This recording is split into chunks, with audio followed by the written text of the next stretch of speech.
तो एनिमे के स्टार्टिंग में हमें एक लड़कियों का हाई स्कूल दिखाया जाता है किक्यो, जो देखने में बहुत ही डिसिप्लिन और ब्यूटीफुल लगता है। फिर हमें लड़कों का हाई स्कूल दिखाया जाता है चिदोरी, और यहाँ हम रिंतारो को देखते हैं जो कि विंडो से किक्यो हाई स्कूल की तरफ देख सोचता है कर्टन्स के बाहर एक ऐसा वर्ल्ड है जहाँ का मैं कभी पार्ट नहीं बन सकता। अब हम कुछ चिदोरी हाई स्कूल के स्टूडेंट्स को देखते हैं जिनकी किसी दो लड़कों से आर्ग्यूमेंट हो रही होती है। एक्चुअली गलती इन दोनों लड़कों की है क्योंकि यही इनसे जानबूझ के टकराए थे ताकि इनसे फाइट कर सके। तभी उनमें से एक लड़का कहता है, तुम्हारी यूनिफॉर्म को देखकर लगता है तुम लोग चिदोरी हाई स्कूल से हो। तभी उसका दोस्त रिंतारो के बारे में पूछने लगता है कि क्या तुम किसी लंबे और ब्लॉन्ड हेयर वाले लड़के को जानते हो, और वो ये भी बताता है कि उसने उसके जूनियर को परेशान किया है। तो जिस पर उसामी कहता है, ओ तुम रिंतारो की बात कर रहे हो, वो अभी यहाँ नहीं है लेकिन वो आता ही होगा। तभी रिंतारो आ जाता है और पीछे से बोलता है, क्या तुम लोग मुझे ढूंढ रहे हो। लेकिन रिंतारो को देखकर तो वो दोनों डर ही जाते हैं और वहाँ से भाग जाते हैं। और अब रिंतारो के दोस्त उसकी तारीफ करने लगते हैं। तभी रिंतारो बोलता है, तुम लोगों को ऐसे दूसरे लोगों को परेशान नहीं करना चाहिए। जिस पर उसामी गुस्सा जाता है और कहने लगता है, ये सारी तेरी ही गलती है, और वो लोग ये भी बता रहे थे कि तूने उसके जूनियर को परेशान किया है, तूने ऐसा भी क्या कर दिया। अब वो लोग जाने लगते हैं तो रिंतारो बताता है, अच्छा वो एक्चुअली कल रात को मैंने अपने घर के पास किसी कपल की बहुत आर्ग्यूमेंट होते सुना था। पता नहीं चीटिंग या मिसअंडरस्टैंडिंग, तो मैं देखने चला गया कि आखिर हो क्या रहा है। लेकिन तभी मैंने देखा एक लड़की को उस लड़के को थप्पड़ मारते हुए। मुझे उस लड़के के लिए थोड़ा बुरा फील हुआ, तो मैं उस लड़के को थोड़ा कंसोल करने चला गया। और मैंने जैसे ही उससे पूछा, हे क्या तुम ठीक हो, लेकिन वो लड़का तो मुझे देखते ही डर गया और वहाँ से भाग गया। जो सुन उसके दोस्त कहने लगते हैं, मुझे उस लड़के के लिए बुरा लग रहा है, और ऊपर से उसने तो तुझे रात को देख लिया था, तो ऑब्वियसली डर ही जाएगा ना। तभी हम सामने से दो किक्यो हाई स्कूल की लड़कियों को देखते हैं जो कि हंसते हंसते आ रही होती है, लेकिन इन लोगों को देखते ही बिल्कुल सीरियस हो जाती है। तभी उनमें से एक लड़की की हैंकी नीचे गिर जाती है, तो रिंतारो का दोस्त उसे उठाकर वापस लौटाने जाता है। तो वो लड़की कहती है, तुम इसे फेंक सकते हो, मुझे अब इसकी बिल्कुल भी जरूरत नहीं है, और ऐसे ही इंसल्ट करके वहाँ से चली जाती है। तभी रिंतारो का दोस्त कहता है, पक्का ये लोग मेरी हैंडसमनेस को देखकर शर्मा गए होंगे। लेकिन उसका दोस्त कहता है, ये लोग कभी नहीं बदलेंगे और हम इडियट्स के साथ तो बिल्कुल नहीं मिलना चाहेंगे। अब हमें किक्यो प्राइवेट हाई स्कूल दिखाया जाता है जहाँ बिल्कुल रिच एलाइट और डिसिप्लिन गर्ल्स रहती है। और फिर हमें चिदोरी हाई स्कूल दिखाया जाता है जो कि किसी सरकारी स्कूल से कम नहीं होता, और यहाँ तक कि ग्रेजुएशन के बाद तो इनका कोई मैच ही नहीं है, और शायद इसीलिए किक्यो हाई स्कूल की लड़कियां इन्हें किसी क्लास का नहीं समझती। तभी रिंतारो का दोस्त उसे कराओके चलने के लिए पूछता है, लेकिन रिंतारो मना कर देता है क्योंकि उसे घर जाके अपनी मॉम के स्टोर में हेल्प भी करनी थी। तो रिंतारो का दोस्त पूछने लगता है, क्या तेरी कोई गर्लफ्रेंड है, जिस पर रिंतारो ना कहता है। अब सीन शिफ्ट होता है और हम देखते हैं रिंतारो स्टोर में पहुंच चुका होता है, लेकिन उसकी मॉम उसे डांट रही होती है कि इतनी देर कैसे हो गई, ऑलरेडी 6 बज चुके हैं। तो रिंतारो कहता है, मॉम स्कूल बहुत दूर है, इसमें मैं क्या कर सकता हूँ, और वैसे भी आज बारिश भी हो रही थी। फिर वो कहता है, मॉम क्या आप श्योर हो मुझ जैसे स्केरी लड़के को ड्यूटी में रखने के लिए। तो उसकी मॉम उससे कहती है, हाँ बिल्कुल, वैसे भी बारिश के वजह से सिर्फ एक ही कस्टमर है, ऊपर से आज के दिन तो कुछ स्टाफ ने भी छुट्टी ले ली जिस कारण से लोगों की कमी है, और तुम तो फ्री ही हो, तो चलो मैं जा रही हूँ अब। रिंतारो बताता है, ये मेरी फैमिली की केक शॉप है और मैं ऐसे ही कभी कभी हेल्प के लिए आ जाया करता हूँ। इवन मैंने तो आज तक किसी को स्कूल में भी नहीं बताया इस बारे में। तभी उसके दिमाग में आता है कि मॉम ने बताया था यहाँ एक कस्टमर है, और वो उसे देखने के लिए चला जाता है। तभी वो देखता है एक क्यूट सी लड़की को केक खाते हुए, जो कि और कोई नहीं वागुरी होती है, और वो लड़की भी उसे देखती है, और रिंतारो को देखकर तो वो इतनी घबरा जाती है कि उसके गले में केक ही अटक गया था। अब रिंतारो उसे पीने के लिए पानी देता है, और पानी पीने के बाद वो लड़की उसे सॉरी कहती है, और रिंतारो उसे इट्स ओके कहता है और सोचने लगता है, इसने इतना सब खा कैसे लिया, इतना तो मैं भी नहीं खा सकता, और ये छोटी लग रही है, क्या ये मिडिल स्कूल से है। तभी वो लड़की खाने के लिए शुक्रिया बोल के वहाँ से निकल जाती है, और रिंतारो सोच में पड़ जाता है, कहीं मैंने उसे डरा तो नहीं दिया। अब थोड़ी देर बाद उसकी मॉम उसे बताती है, उस लड़की का नाम वागुरी-सान है और वो हमारे शॉप की रेगुलर कस्टमर है। जिसे सुन रिंतारो तो शॉक्ड ही हो जाता है और बोलता है, मॉम वो मुझे देखते ही भाग गई, अगर वो दोबारा यहाँ नहीं आती तो ये मेरी ही गलती है, शायद वो मुझे देख डर गई होगी। तो उसकी मॉम उसे समझाते हुए कहती है, इसमें तुम्हारी कोई गलती नहीं है, वैसे भी वागुरी-सान ऐसी लड़की नहीं है, वो बहुत ही अच्छी है और हर बात पे ऐसे खुद की गलती नहीं माना करती, ये गलत बात है। वेल अगर वो आना बंद भी कर दे तो हमें सिर्फ उसे अपने केक से जीतना है। अब नेक्स्ट डे हम रिंतारो को स्कूल में देखते हैं, जो कि अभी भी उसी लड़की के बारे में सोच रहा होता है कि क्या मैंने उस लड़की को सच में ट्रॉमेटाइज तो नहीं कर दिया। मुझे उसे ढूंढ के उससे माफ़ी मांगनी चाहिए। तभी उसके दोस्त लंच लेके उसके पास आते हैं और उससे पूछते हैं क्या वह कोई प्रॉब्लम है। तो रिंतारो मना कर देता है और कहता है मैं बाहर से लंच खरीद कर खा लूँगा, तुम लोग एंजॉय करो। और ये कह के वो वहाँ से निकल जाता है और उसके फ्रेंड्स भी समझ जाते हैं कि कुछ तो गड़बड़ है। अब हम रिंतारो को घर पर देखते हैं, जो कि एक बुक पढ़ रहा होता है। तभी उसकी मॉम आती है और उसे बताती है वागुरी-सान आई है और वो तुमसे मिलना चाहती है। जब रिंतारो नीचे जाता है तो वो देखता है सच में वागुरी यहाँ है और अब वो उसे हेलो कहता है और वो बोल ही रहा होता है कल के लिए। तभी वागुरी उसकी बात को काटते हुए कहती है मैं तुम्हें ट्रीट देना चाहती हूँ, जिसे सुन रिंतारो और शॉक्ड हो जाता है। वो दोनों वहीं एक टेबल पर बैठ जाते हैं और रिंतारो के पास एक केक रखा होता है और रिंतारो अभी भी शॉक था और सोचता है कि एक लड़की जो मुझसे भी छोटी है वो मुझे ट्रीट में केक दे रही होती है और वो भी मेरे ही बेकरी में। तभी वागुरी कल अचानक भागने के लिए उससे माफी मांगती है और वो ये भी कहती है इस केक को एज अ सॉरी एक्सेप्ट कर लो प्लीज। वैसे तो वागुरी केक को एज अ सॉरी दे रही होती है, लेकिन उसकी नजर अभी भी उसी केक में अटकी थी। तो रिंतारो उस केक को वागुरी को ही ऑफर करता है और वो कह रही होती है अरे नहीं ये तुम्हारे लिए है, लेकिन रिंतारो के वापस बोलने पर वो केक को एक्सेप्ट कर लेती है।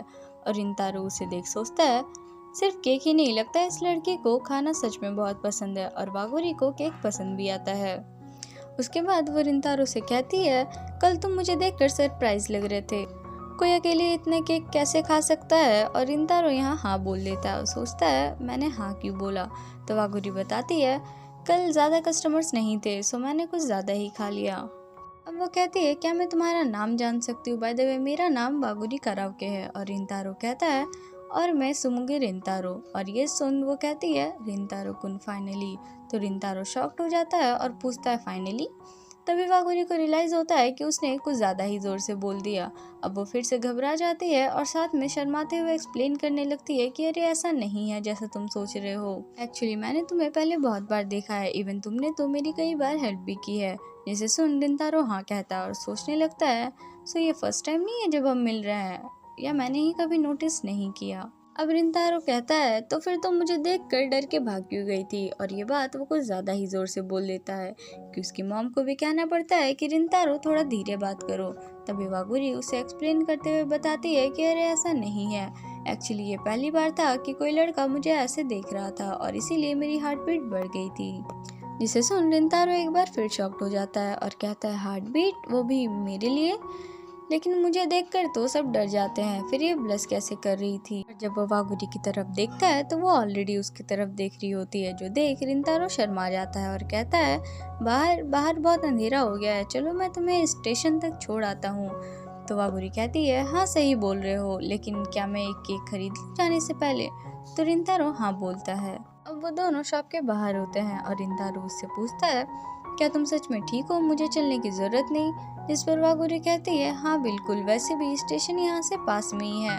लेकिन जाने से पहले वो रिंतारो से कहती है तुमने पहले बोला था ना कि मैं तुमसे डर के भाग गई, लेकिन तुम मुझे कहीं से भी स्केरी नहीं लगते रिंतारो कुन। भी कहती है प्लीज मुझ पे बिलीव करो और फिर उसे मील के लिए थैंक्स बोल के वहाँ से चलने लगती है। अब रिंतारो अपने रूम आता है और अपने पास्ट के बारे में सोचने लगता है और कहता है बचपन से ही सब सिर्फ मुझसे नेगेटिव चीज़ें ही कहते थे कि मैं कितना स्केरी हूँ। इवन मेरी एक केक की शॉप है जो मुझ पे बिल्कुल सूट नहीं करती। और फिर वो वागुरी के बारे में सोचने लगता है। तभी उसकी मॉम आके डोर ओपन करती है और उसे बताती है कि ये केक तो वागुरी सान का है ना, मुझे ये केक स्ट्रीट के पास गिरा हुआ मिला, वो घर के लिए निकली थी ना। और रिंतारो वागुरी को ढूंढने के लिए निकल जाता है। अब सीन शिफ्ट होता है और हम दो लड़कों को देखते हैं जो कि वागुरी को छेड़ रहे होते हैं। और ये वही दो लड़के हैं जिन्हें हमने सुबह देखा था। और वो लोग कह रहे होते हैं लाइक तुम बहुत छोटी हो लेकिन क्यूट भी, चलो कहीं घूम के आते हैं। और वागुरी उनसे कह रही होती है मुझे छोड़ दो और यहाँ से जाने दो। तभी हम रिंतारो को देखते हैं जो कि वहाँ पहुँच जाता है और सुनता है कि ये लोग उसी की बुराई कर रहे होते हैं। रिंतारो वहीं साइड में रुक जाता है। तभी एक लड़का बोलता है तुम रिंतारो के साथ क्या कर रही थी, क्या तुम उसकी गर्लफ्रेंड हो। तो वागुरी ना कहती है। तो वो लोग कहने लगता है हाँ ऑब्वियसली, तुम जैसे क्यूट लड़की उस वियर्डो के साथ क्या ही करोगे। और तुम्हें पता है लोग उसे डरावना समझते हैं और साथ में वो डेलिंक्विट भी है। और अब वो लोग उसके स्कूल रूमर्स के बारे में भी बहुत बुरा भला कहने लगते हैं। जो सुन रिंतारो सोचता है इन जैसे लोगों की वजह से ही मुझे सब वियर्ड समझते हैं और शायद यही सही है। मैं सच में बहुत अजीब और स्केरी हूँ। विवागुरी कहती है स्केरी, वो भी रिंतारो। और वो लड़का कहता है उसके साथ रहना भी बहुत खतरनाक हो सकता है, इसीलिए तुम्हें हमारे साथ चलना चाहिए। और वो उसका हाथ पकड़ लेता है। तब विवागुरी कहती है क्यों तुम किसी को सिर्फ रूमर्स के लिए जज करते हो और रूमर्स के भरोसे ही किसी इंसान को बुरा समझ लेते हो। जो सुन रिंतारो शॉक्ड हो जाता है। ये सब सुन वागुरी कहती है क्या तुमने रिंतारो कुन से कभी बात भी की है क्या? तुम उससे बात करके क्यों नहीं देखते कि वो कैसा है और कैसा नहीं? तो वो लड़का कहता है भला मैं क्यों बात करूँ उससे? जिस पर वागुरी कहती है मैं यकीन के साथ कह सकती हूँ कि वो तुम्हें बहुत अच्छा इंसान लगेगा। तो वो लड़का कहता है मुझे फर्क नहीं पड़ता वो कैसा है या कैसा नहीं। जिस पर वागुरी सीरियस होकर कहती है ठीक है, अगर तुम उससे बात नहीं करना चाहते लेकिन एटलीस्ट किसी के बारे में बिना जाने ही कुछ बोलना भी बंद करो, ये गलत है। वो लड़का कहता है मुझे तो लगा था तुम्हारी मदद से मैं रिंतारो को हैरास कर सकता हूँ, लेकिन तुम तो उसी की साइड हो। और वो गुस्से में उससे एक पंच मारने वाला होता है कि तभी रिंतारो आ जाता है और वो पंच सीधा रिंतारो को लगता है और हम देखते हैं कि उसके सर से अब खून निकलने लगता है, जो देख वो लोग डर जाते हैं। तभी रिंतारो पीछे मुड़ता है और कहता है तो तुम मुझे हैरेस करना चाहते थे?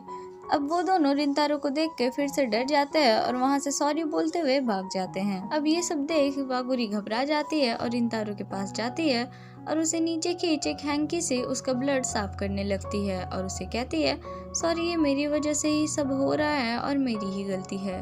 इस पर रिंतारो उसे शांत करते हुए कहता है इसमें तुम्हारी कोई गलती नहीं है, असल में मैं बहुत स्पीड से आया जिस वजह से मेरा सर दीवार में लग गया और इसीलिए खून निकल रहा है। और वो ये भी कहता है कि अगर मुझे पहले पता होता कि तुम इतनी परेशान हो जाओगी तो मैं पंच वहीं रोक लेता। वागुरी शॉक हो जाती है और पूछती है कि तुम रोक सकते थे तो तुमने जानबूझ के ऐसा क्यों किया? जिस पे रिंतारो बताता है कि यही मेरी पनिशमेंट है, इवन दो तुमने मुझसे कहा था तुम पे भरोसा करने, लेकिन मैंने नहीं किया। मुझे माफ कर दो प्लीज, मेरी ही वजह से तुम ऐसे सिचुएशन में फंस गई। तो वागुरी कहती है प्लीज अपना सर ऊपर करो पहले, और वैसे भी रिंतारो कुन ये तुम्हारी गलती नहीं है। और अब रिंतारो सोचने लगता है कि मैं कितना बुरा हूँ, मैंने इस जैसे काइंड लड़की को डरा दिया था, ये मेरी ही गलती है। और रिंतारो फिर से सॉरी बोलने लगता है और वागुरी कहती है मुझे समझ नहीं आता लोग तुम्हें डरावना कैसे समझ लेते हैं, इवन दो तुम तो बहुत ही काइंड और अच्छे हो। और उसे बचाने के लिए थैंक्स भी बोलती है। अब रिंतारो वागुरी को खुद स्टेशन तक छोड़ देता है और उसे अपना ख्याल रखने के लिए बोलता है, जिस पर वागुरी भी हाँ कहती है। अब वो दोनों एक दूसरे को बाय बोलते हैं और रिंतारो जा ही रहा होता है, तभी वागुरी उससे रोक के कहती है रिंतारो कुन, क्या हम फिर से साथ में खा सकते हैं, और अगली बार मैं तुम्हें भी केक खाने दूंगी। और ये सुन तो मानो रिंतारो की खुशी का ठिकाना ही नहीं होता और वो वागुरी से हाँ कहता है और फिर रिंतारो अपने घर चला जाता है। अब वागुरी को किसी का कॉल आता है और वो कहती है मैं ठीक हूँ और अब घर ही जा रही हूँ। और अब उसके दिमाग में सिर्फ एक ही चीज चल रही होती है कि कैसे उसे प्रोटेक्ट करने के लिए रिंतारो ने उसे हक किया था। अब नेक्स्ट डे का सीन दिखाया जाता है जहाँ हम रिंतारो को उसके स्कूल में देखते हैं, जो कि हेड डाउन करके कहता है मैं आज जल्दी ही आ गया और कल रात तो मैं सो ही नहीं पाया, जिस वजह से मुझे अभी भी नींद आ रही है। वो अब भी सिर्फ वागुरी के बारे में ही सोच रहा होता है कि वो नेक्स्ट टाइम उससे कब मिलने आएगी। तभी उसकी नज़र किक्यो हाई स्कूल की तरफ जाती है और वो कुछ नोटिस करता है कि कोई कर्टन्स हटा रहा है। वो सोचता है हमेशा कर्टन्स बंद ही रहते हैं, तो फिर ये कौन है जो कर्टन्स को हटा रहा है। तभी वो देखता है वागुरी को और यहाँ इनकी फिर से एक अच्छी वाली आई कांटेक्ट होती है। एपिसोड 1 यहीं खत्म होता है। दोस्तों, अगर आपको ये एक्सप्लेनेशन पसंद आया हो तो वीडियो को लाइक और चैनल को सब्सक्राइब जरूर करना। मिलते हैं नेक्स्ट एपिसोड में, तब तक के लिए बाय।